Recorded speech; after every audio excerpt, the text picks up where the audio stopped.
নমস্কার বন্ধুরা, job tutorial একাডেমির অফিসিয়াল ইউটিউব চ্যানেলে তোমাদের প্রত্যেককেই স্বাগত। প্রিয় দর্শক বন্ধু, তোমাদের জন্য দারুণ সুখবর। ইলেকট্রিক অফিসের তরফ থেকে নতুন নিয়োগের জন্য বিজ্ঞপ্তি প্রকাশিত হয়েছে। এখানে একটি নয় একাধিক শূন্যপদে নিয়োগ করানো হচ্ছে। বিভিন্ন শিক্ষাগত যোগ্যতা অনুযায়ী এখানে বিভিন্ন ধরনের পোস্টগুলো রয়েছে। ছেলে ও মেয়ে উভয়ই তোমরা এখানে ফর্ম ফিল আপ করতে পারবে যদি নির্দিষ্ট শিক্ষাগত যোগ্যতা তোমার মধ্যে থেকে থাকে এবং এলিজিবিলিটি ক্রাইটেরিয়াগুলো যদি তোমার সঙ্গে ম্যাচ করে যায়। ওয়েস্ট বেঙ্গল অর্থাৎ পশ্চিমবঙ্গেই কিন্তু এই নিয়োগটি হতে চলেছে। পশ্চিমবঙ্গের প্রত্যেকটা জেলা থেকে আবেদন করতে পারবে। তোমার জব পোস্টিং তোমার নিজের জেলাতেই হবে। এখানে প্রত্যেক মাসের শুরুতে খুব ভালো মানের স্যালারিও থাকছে। 35,500 টাকা শুরুতেই বেতন থাকছে তোমাদের জন্য। সবথেকে বড় সুবর্ণ সুযোগ, তোমরা এখানে আবেদন করলে আবেদন করবার পর কোনো রকম লিখিত পরীক্ষা তোমাদের দিতে হবে না। লিখিত পরীক্ষা ছাড়াই এখানে নিয়োগ হবে। আজকের এই নিয়োগ সংক্রান্ত প্রত্যেকটা তথ্যই আমি A to Z তোমাদের সবার সঙ্গে আলোচনা করব। এই ভিডিওর মাধ্যমে আবেদন পদ্ধতিও তোমাদের দেখিয়ে দেবো। তোমরা প্রত্যেকে কিন্তু আজকে সম্পূর্ণ ভিডিওটা খুব মনোযোগ সহকারে দেখবে। আর যদি তুমি চ্যানেলে একজন নতুন দর্শক বন্ধু হয়ে থাকো, অবশ্যই কিন্তু তোমাদেরই একাডেমি জব টিউটোরিয়াল একাডেমিকে একটা সাবস্ক্রাইব করে রাখবে। প্রিয় ক্যান্ডিডেট, চলো তাহলে যাওয়া যাক তোমাদের প্রত্যেককে সঙ্গে নিয়ে আজকের ভিডিওর মূল বিস্তারিত বিষয়ে। তোমরা দেখো, আমরা অফিসিয়ালি যে বিজ্ঞপ্তিটা প্রকাশিত হয়েছে তার মধ্যে চলে এসেছি। প্রত্যেকে অনস্ক্রিনে দেখতে পাচ্ছ বিজ্ঞপ্তিটা। পাওয়ার গ্রিড কর্পোরেশন অফ ইন্ডিয়ার তরফ থেকে এই বিজ্ঞপ্তিটা প্রকাশিত হয়েছে। এখানে প্রত্যেকটা ফ্রেশার্স ক্যান্ডিডেট কিন্তু তোমরা আবেদন করতে পারবে। 21শে আগস্ট 2026 বিজ্ঞপ্তিটা প্রকাশিত হলেও 10ই সেপ্টেম্বর 2026 পর্যন্ত এখানে লাস্ট অনলাইন আবেদন প্রক্রিয়াটি চলবে। হাতে খুব কম দিন সময় দেওয়া হয়েছে তোমাদেরকে আবেদন করবার জন্য। তার মধ্যেই তোমাদের এখানে আবেদন প্রক্রিয়া কমপ্লিট করতে হবে। বিজ্ঞপ্তিটা প্রকাশিত হওয়ার যে অ্যাডভার্টাইজমেন্ট নাম্বার মানে রেফারেন্স নাম্বার, দেখো তোমরা অনস্ক্রিনে কিন্তু এটাও দেখতে পাচ্ছ। যারা যোগ্য ক্যান্ডিডেট আছো প্রত্যেকে কিন্তু তোমাদের নির্ধারিত সময়ের আগে এখানে আবেদনটি কমপ্লিট করতে হবে। সবার প্রথমে আমরা এলিজিবিলিটি ক্রাইটেরিয়াগুলো নিয়ে আলোচনা করব। আমরা দেখিয়ে দিচ্ছি তোমাদেরকে কারা কারা এখানে আবেদনের যোগ্য। এখানে দেখো, এখানে যে আবেদনকারী আবেদন করবে অবশ্যই কিন্তু আবেদনকারীর একটি ব্যাংক অ্যাকাউন্ট নাম্বার থাকতে হবে এবং ব্যাংক অ্যাকাউন্ট নাম্বারের সাথে কিন্তু ডিবিটি লিঙ্ক থাকতে হবে। ডাইরেক্ট বেনিফিট ট্রান্সফার যেন তার অ্যাকাউন্টে হয়, অর্থাৎ আধার সিডিং ব্যাংক ডিটেলস কিন্তু তার অ্যাক্টিভ থাকতে হবে। এবার দেখো তোমরা এখানে যে আবেদনকারী আবেদন করছে, আবেদনকারীর নাম এবং ডেট অফ বার্থ যেন সেম থাকে। মাধ্যমিকের যে সার্টিফিকেট রয়েছে এবং মাধ্যমিকের যে অ্যাডমিট কার্ড রয়েছে তার সঙ্গে এবং আধার কার্ডের সঙ্গে যেন সেম থাকে। আর ব্যাংকের যে পাসবই রয়েছে তার সঙ্গেও যেন সেম থাকে। আর ব্যাংকের পাসবইয়ের যে ব্যাংক অ্যাকাউন্ট নাম্বার রয়েছে সেই ব্যাংক অ্যাকাউন্ট নাম্বারটির সঙ্গে যেন অবশ্যই ডিবিটি লিঙ্কটা অ্যাক্টিভ করা থাকে। এটাই হচ্ছে এখানকার এলিজিবিলিটি ক্রাইটেরিয়া, তবেই কিন্তু এখানে আবেদনকারী আবেদনটি করতে পারবে। এবার দেখো, এখানে আবেদনকারীর প্রত্যেকটা এডুকেশন কোয়ালিফিকেশনের রেজাল্ট এবং সার্টিফিকেট লাগবে। আজ অবধি তুমি যা যা শিক্ষাগত যোগ্যতাটি অর্জন করেছো, মাধ্যমিক থেকে শুরু করে উচ্চ মাধ্যমিক, গ্র্যাজুয়েশন, প্রত্যেকটা শিক্ষাগত যোগ্যতার রেজাল্ট সার্টিফিকেট লাগবে। এখানে আবেদনকারীর এজ প্রুফ হিসাবে মাধ্যমিকের যে অ্যাডমিট কার্ড রয়েছে সেটাও আবেদনকারী দিতে পারে, বা আধার কার্ড দিতে পারে, বা পাসপোর্ট দিতে পারে, যে কোনো একটি এখানে দিতে পারে। তুমি যদি একজন SC ST PWBD ক্যাটাগরির ক্যান্ডিডেট হয়ে থাকো, OBC ক্যাটাগরির ক্যান্ডিডেট হয়ে থাকো, তাহলে অবশ্যই কিন্তু তোমার কাস্ট সার্টিফিকেট এখানে লাগবে। ব্যাংক ক্যান্সেলেশন চেক লাগবে, অথবা ব্যাংকের যে পাসবইটা রয়েছে তার প্রথম পৃষ্ঠা লাগবে এখানে। আর অবশ্যই কিন্তু ব্যাংক অ্যাকাউন্টটা যেন ডিবিটি লিঙ্ক করা থাকে, এটা বারবার বলছি। রিসেন্ট তোলা কালার পাসপোর্ট সাইজের ফটো লাগবে এবং সিগনেচার লাগবে। ফটোটা যেন 6 মাসের বেশি পুরনো না হয়। এগুলো যখন আবেদনকারী অনলাইনের মাধ্যমে আবেদনটি করবে সেই টাইমে কিন্তু এগুলো প্রয়োজন হবে। ভারতবর্ষের প্রত্যেকটা রাজ্যের প্রতিটা জোন ওয়াইজ তোমরা এখানে আবেদন করতে পারবে। আসাম থেকে আবেদন করতে পারবে, ত্রিপুরা থেকে আবেদন করতে পারবে। এছাড়াও তুমি যদি ওয়েস্ট বেঙ্গলের একজন স্থানীয় বাসিন্দা হয়ে থাকো, পশ্চিমবঙ্গের যে কোনো জেলা থেকে এখানে আবেদনটি করতে পারবে। অফিসিয়ালি বিজ্ঞপ্তিটার মধ্যে কিছু জেনারেল ইনস্ট্রাকশনও রয়েছে। আর দেখো এখানে কি বলা আছে, applicant must be an Indian citizen. আবেদনকারীকে অবশ্যই কিন্তু একজন ইন্ডিয়ান সিটিজেন, ভারতীয় নাগরিক হতে হবে।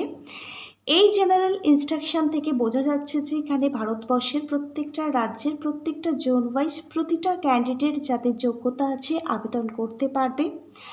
আবেদনকারীর বয়স থাকতে হবে অবশ্যই 18 বছর। 18 বছর হয়ে গেলেই প্রত্যেকে এখানে আবেদন করতে পারবে।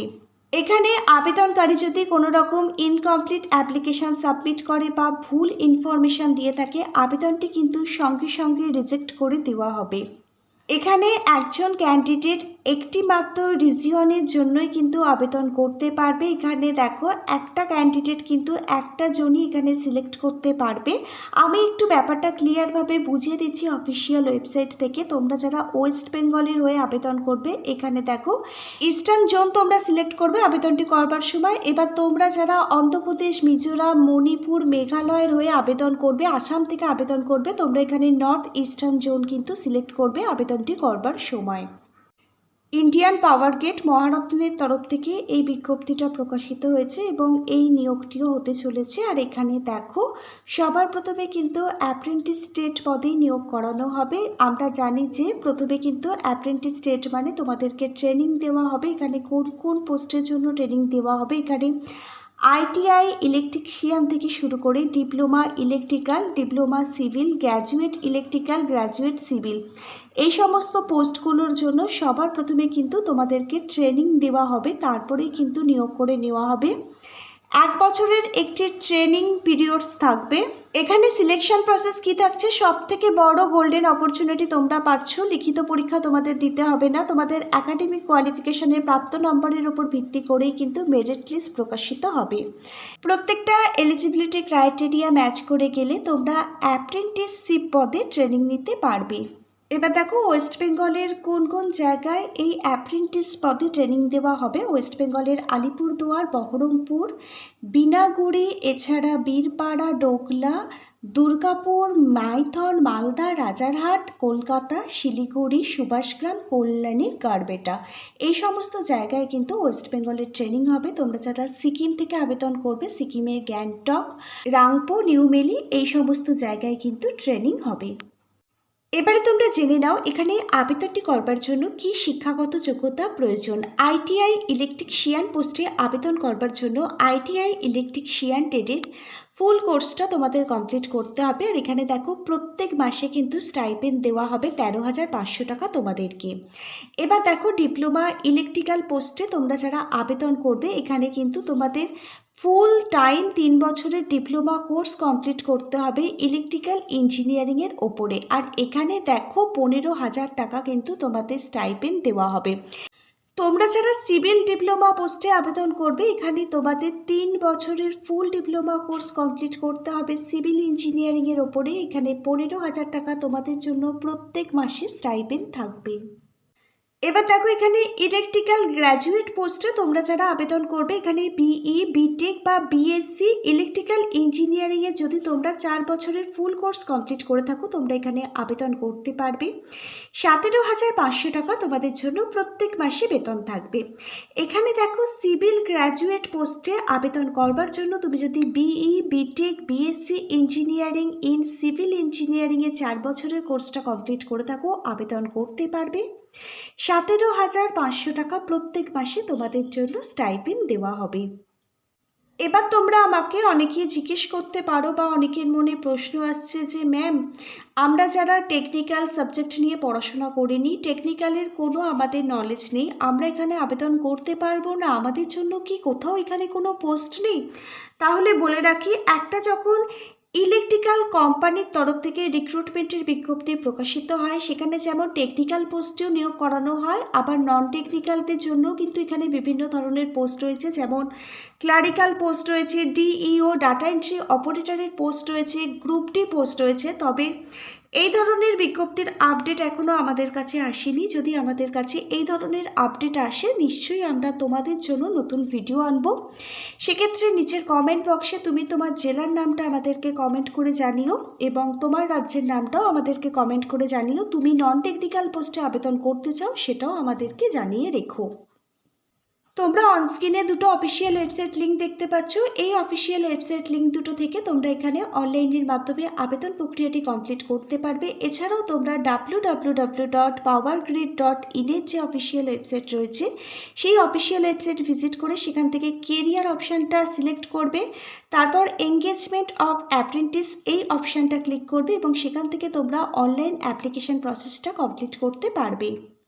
এখানে 25শে আগস্ট 2026 থেকে অনলাইন আবেদন প্রক্রিয়াটি শুরু হয়েছে। আজকে 26শে আগস্ট 2026 মানে আগামীকাল থেকে অলরেডি আবেদন প্রক্রিয়া শুরু হয়ে গেছে। তোমরা যারা যোগ্য ক্যান্ডিডেট আছো অবশ্যই এখানে আবেদন করতে পারো। এখানে 10ই সেপ্টেম্বর 2026 পর্যন্তই লাস্ট আবেদন প্রক্রিয়াটি চলবে।